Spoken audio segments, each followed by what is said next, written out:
안녕하십니까. 남북미 무결전 시간입니다.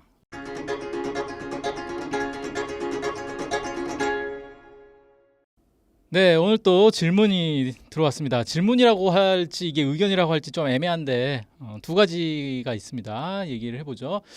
자, 그래서 결론이 뭔지 모르겠네요. 전쟁이 일어나면 우리가 진다는 건지 지길 바라는 건지 본인의 확신하는 결론을 얘기하는 게 좋겠네요. 우리가 지길 바라는 듯한 진행이네요.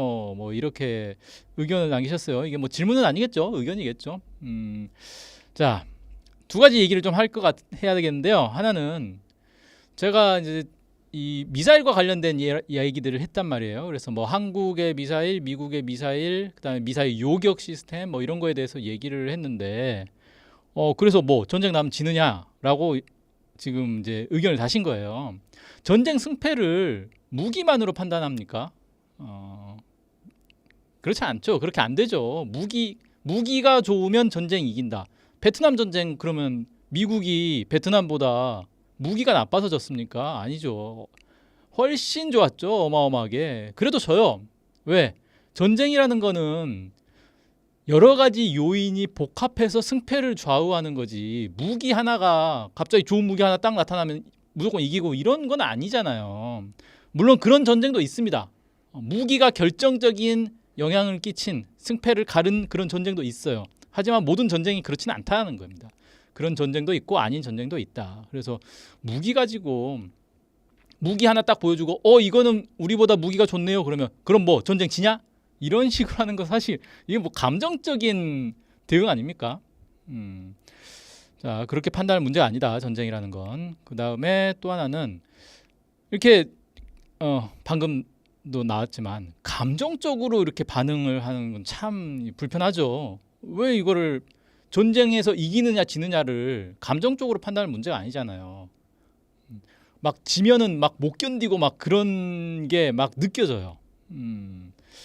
근데 전쟁이라는 게 뭐 무기만 가지고 판단할 문제도 아니고 전략 전술이라든지 아니면 뭐 경제력이라든지 아니면 뭐 군인들의 사기라든지 명분이라든지 뭐 다양한 요소, 그다음에 이제 외부 요소들도 많이 있죠. 그런 것들을 다 종합해서 판단할 문제지. 이거를 뭐 감정적으로 우리가 질 리가 없다, 우리가 진다고 한 사람들은 다 나가라, 뭐 이런 식으로 해가지고 이깁니까? 안 되는 거죠. 그리고 저는 그냥 상식적으로 판단을 한번 해봅시다. 다른 건 잘 모르겠고 핵 보유국과 핵이 없는 나라 사이에 전쟁을 하면 누가 이길까?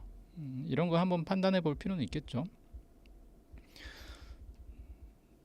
물론 핵 보유국이 무조건 이기고 핵이 없으면 무조건 진다, 이것도 또 애매한 건 있어요. 방금 얘기했던 베트남 전쟁 같은 경우는 베트남은 핵이 없었지만 미국은 핵이 있었잖아요. 그런데도 미국이 졌어요. 왜? 핵을 안 썼으니까. 그럼 또 이제 물어봐야죠. 핵을 왜 안 썼지? 뭐 이건 이야기가 길어지니까 언제 기회가 있으면 그런 얘기도 한번 해보죠. 베트남 전쟁에서 왜 미국은 핵을 안 썼을까? 핵 썼으면 이겼을 것 같은데 라는 생각이 들지 않나요? 왜 핵을 안 썼을까? 한국 전쟁 때도 사실 핵을 쓰려다가 결국은 안 썼어요. 왜 핵을 안 썼을까?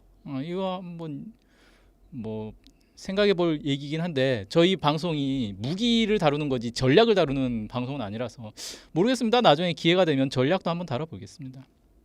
그다음에 두 번째 질문은 재도립체와 관련해서, 그러니까 북한의 미사일에 그 재도립 기술이 있냐 없냐와 관련해서 제가 이제 얘기를 했더니 이게 소재가 돼야 된다는 거예요. 뭐 재도립 열차폐, 내열 합금 뭐 이런 걸 이제 언급을 하면서 뭐 이렇게 얘기하네요. 바로 미국 엔진 카피 뜨시면 똑같이 만들 수 있습니다. 근데 중국도 못하네요. 뭐 이런 약간 이분 댓글은 무슨 말을 잘 못 알아듣게 댓글을 다시더라고요. 횡설수설 하시는 것 같은데 중국도 못한다는 게 무슨 얘기죠? 중국에 미사일이 없다는 건가요?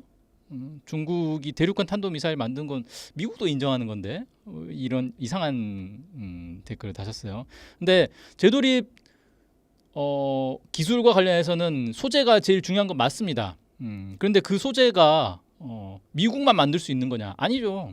여러 나라가 만들 수 있어요. 심지어는 한국도 그 정도의 소재는 만들 수가 있습니다. 소재가 얼마나 좋냐 나쁘냐 뭐 이런 건 따질 수는 있는데 아예 재도립 자체를 하지 못할 정도로 소재 기술이 없느냐라고 놓고 보면 그렇지 않아요. 그리고 뭐 내열 합금 말씀하셨는데 재도립체 부분에서 핵심은 합금이 아니고 그런 금속으로 그런 건 못 만듭니다. 예. 탄소로 만드는 여러 가지 이제 소재들이 있어요. 세라믹에 가깝죠. 세라믹에 가까운데 아무튼 그런 것들 이제 기술을 예전에 이제 북에서 한번 공개한 적이 있습니다. 북한이 실제 이제 재도립체를 가지고 고온 고압 그 이제 고속의 이제 이 상황을 시뮬레이션 해가지고 실제로 소재가 이제 얼마나 깎여 나가는가 이거를 뭐 보여주더라고요. 실제 이제 뭐 그 얼마나 깎였는지를 이렇게 보여주는데 뭐 그런 기술들은 많은 나라들이 개발을 하고 있어요. 그래서 미국 아니면 못한다 이건 진짜 네 그렇게 볼 일은 아니다라는 겁니다. 이 정도로 뭐 답변이 되는지 모르겠고요. 뭐 의견도 좋고 질문도 좋고 이렇게 많이 남겨주시면 좋겠습니다.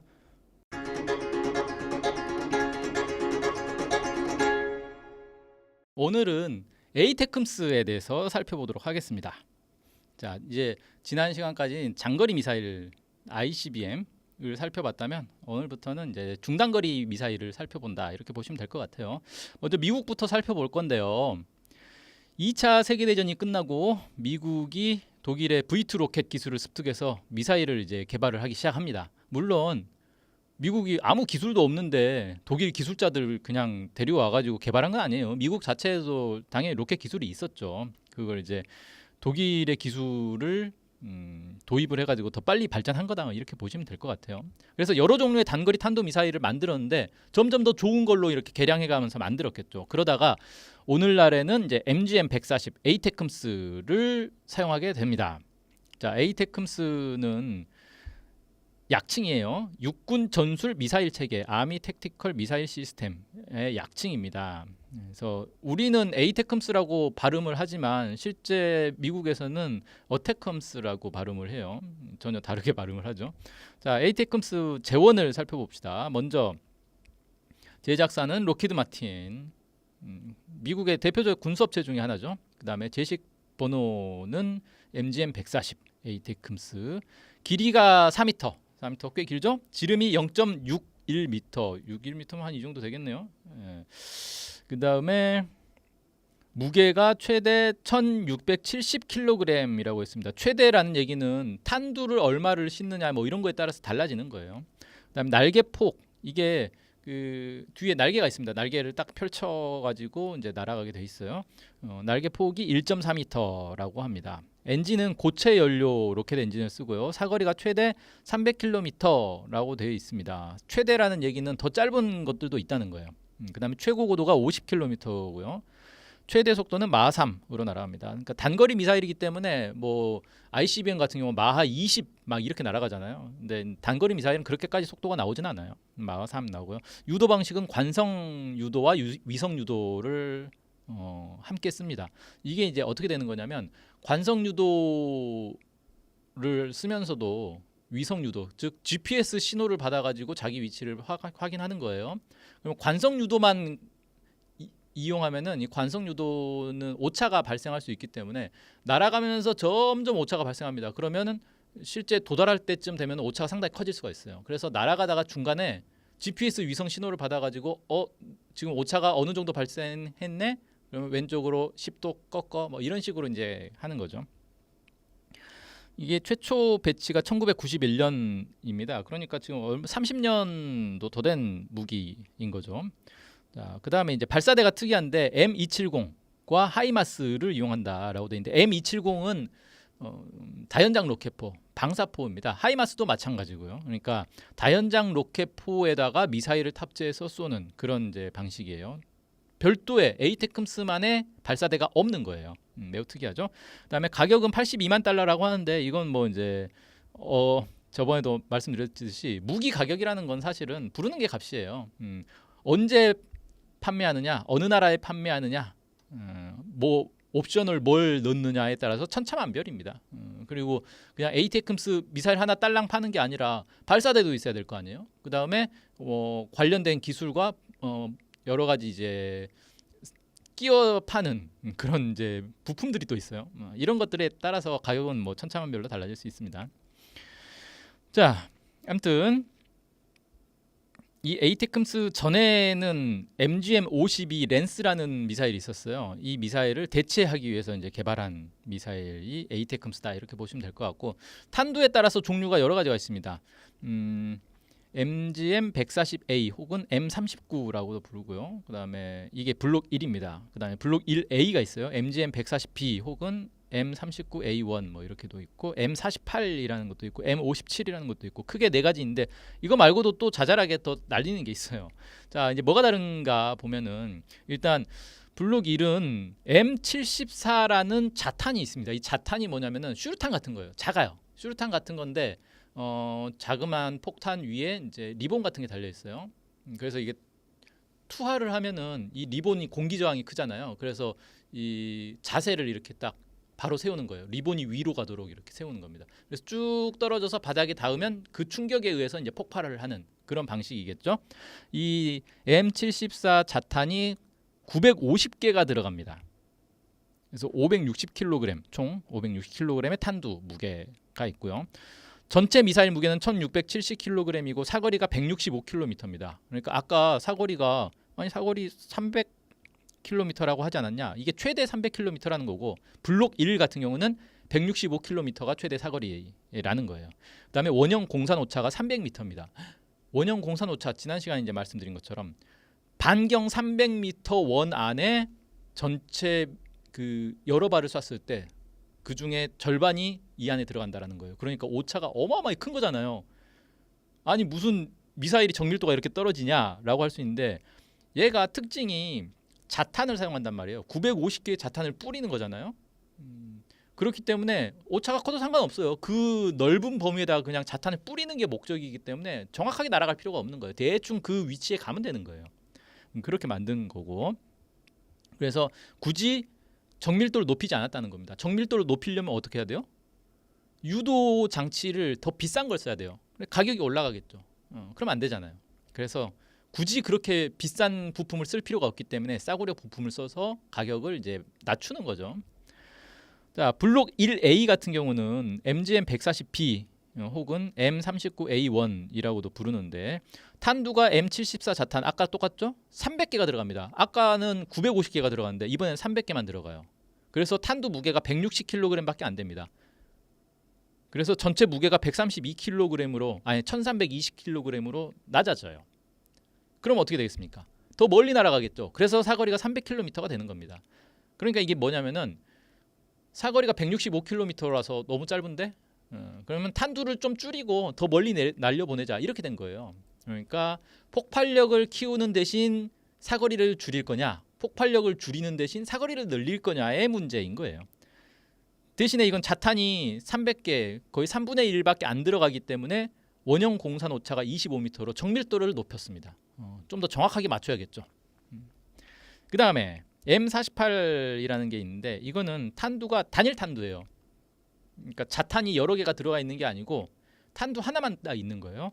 이 하푼 미사일 탄두를 개조해서 집어넣었다고 합니다. 하푼 미사일이 대한 미사일이에요.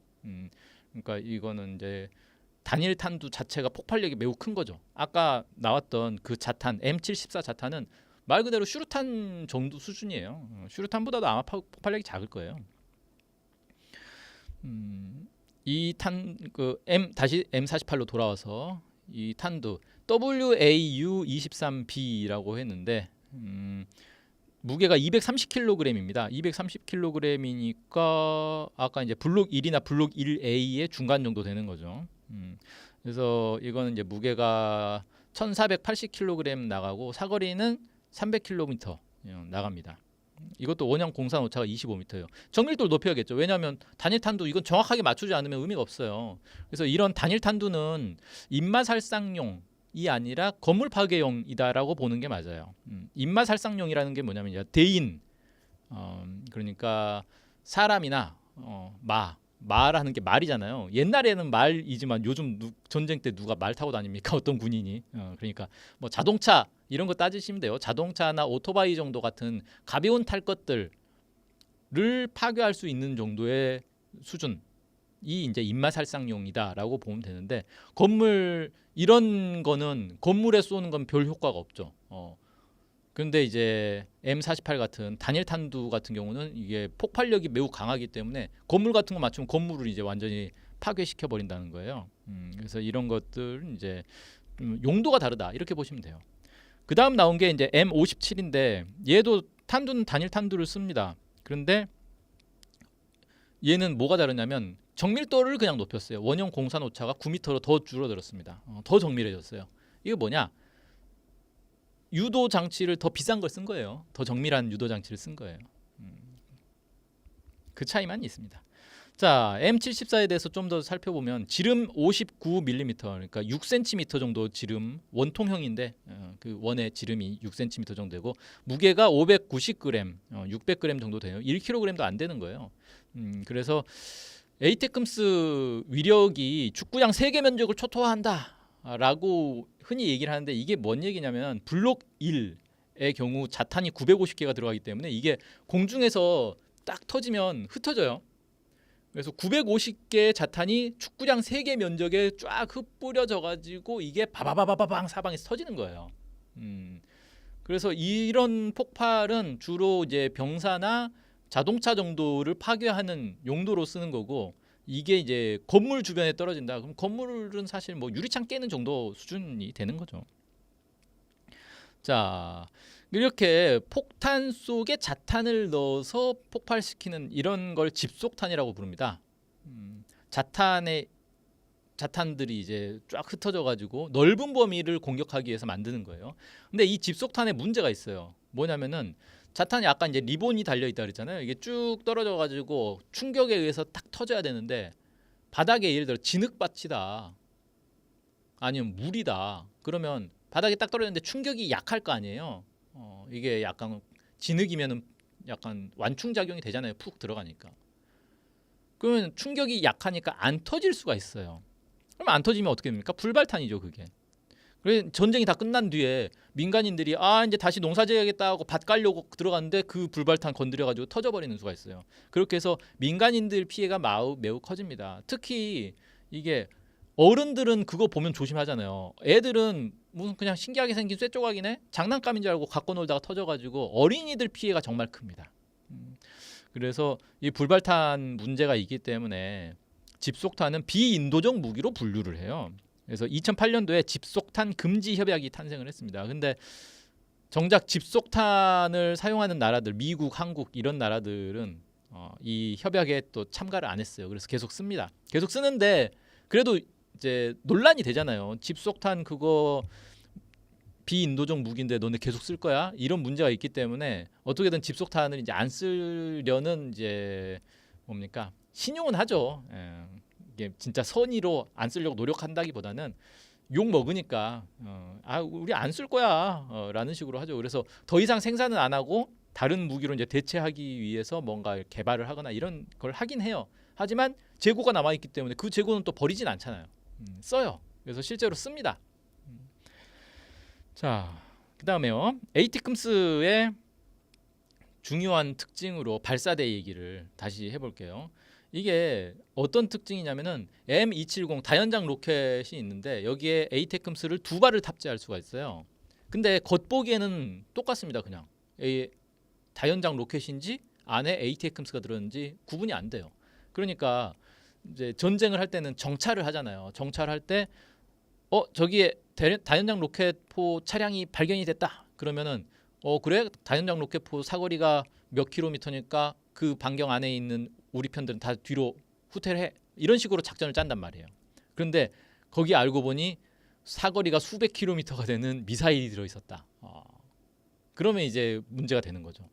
그렇다고 해서 M270이 발견되면 저기에 미사일이 있을지 모르니까 우리 다 수백 킬로미터 뒤로 후퇴해. 이럴 수는 없잖아요. 그럼 또 이제 괜히 불필요하게 겁먹고 후퇴를 해버리는 거니까. 그래서 이게 상대방을 상당히 당황하게 만들 수 있는 그런 무기인 겁니다.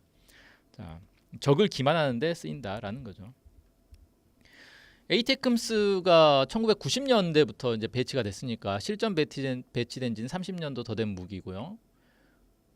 무기가 오래됐다라는 건 두 가지 특징이 있어요. 하나는 구형 무기라는 거죠. 신형 무기에 비해서는 성능이 떨어질 수밖에 없죠. 하지만 많이 써봤을 거 아니에요. 실전에서도 써봤을 수 있고 훈련도 많이 했을 수 있고, 즉 검증된 무기다라는 겁니다. 오래 쓰는 무기는 그만큼 검증된 무기, 안정성이 확보된 무기, 이렇게 보시면 돼요.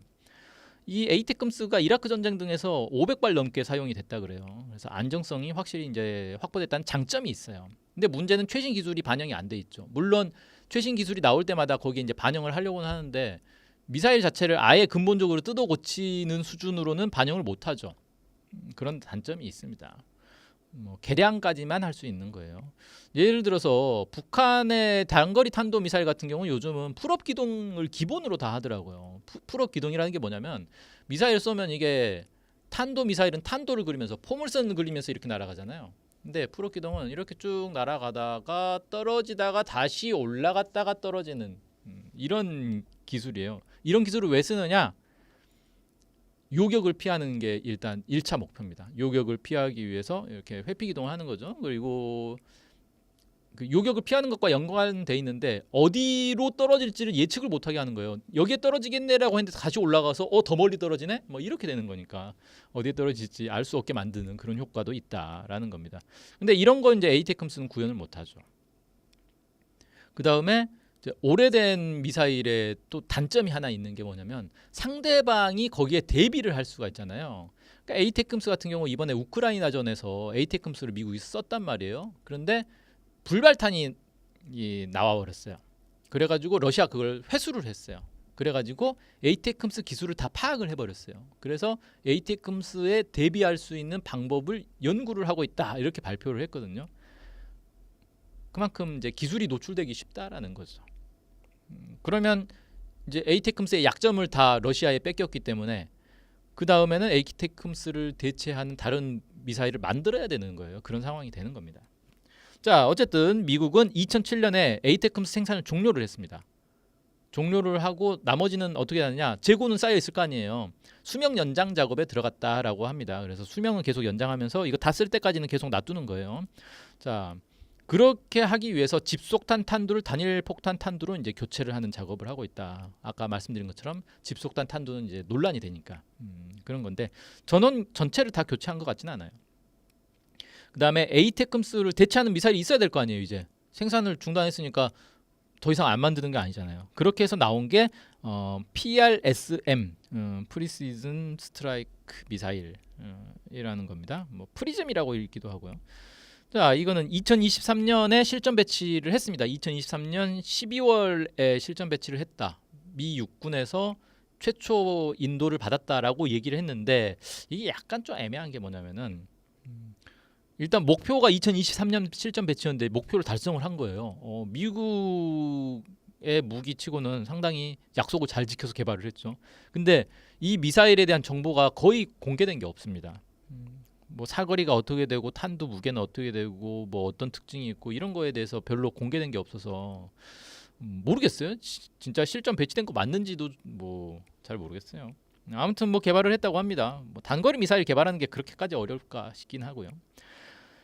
그 다음에 이 에이테크음스 미사일이 안정성은 보장이 된다라고 했는데 그렇다고 해서 고장이 안 나는 건 아니에요. 예를 들어서 2022년 10월 4일 주한미군이 북한의 미사일 발사에 대응해서 에이테크음스 2발을 발사한 게 있습니다. 시험 발사를 훈련을 한 거죠. 발사 훈련을 했는데 이 중에서 한 발이 비행 도중에 신호가 끊겨가지고 행방불명이 되는 사고가 발생했어요. 그러니까 미사일이 지금 어디까지 날아가고 있는지를 신호를 계속 보내줘서 우리가 파악을 해야 되는데 도중에 신호가 끊긴 거예요. 그래서 제대로 날아갔는지 확인을 할 방법이 없어진 거죠.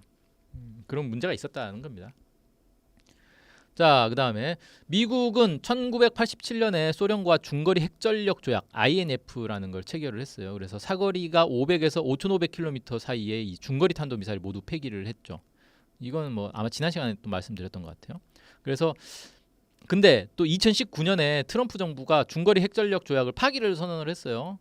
그러니까 이제 러시아도 당연히 그럼 우리도 파기할래라고 했죠. 그래서 2019년 8월 2일에 공식 폐기가 됐습니다. 그래서 어떻게 됩니까? 중거리 미사일을 이제 만들어야 되는 거예요. 그러니까 그 전까지는 미국이 중거리 미사일을 개발하면 안 되는 상황이었고 그래서 사거리가 300km인 에이테크음스를 만들고 그것보다 더 긴 미사일을 안 만든 거예요. 그 다음 버전 그것보다 더 긴 미사일은 대륙간 탄도 미사일밖에 없는 거였죠. 그러다가 이제 지금은 중거리 미사일을 개발하고 있는데 이 중거리 미사일 개발이 많이 늦어지고 있어요. 왜 이렇게 늦어지는지는 잘 모르겠는데 아무튼 미국은 이 중거리 미사일을 그냥 미사일 평범한 미사일이 아니라 극초음속 미사일로 개발을 하겠다라고 했는데 이 극초음속 미사일 개발이 안 되고 있는 겁니다.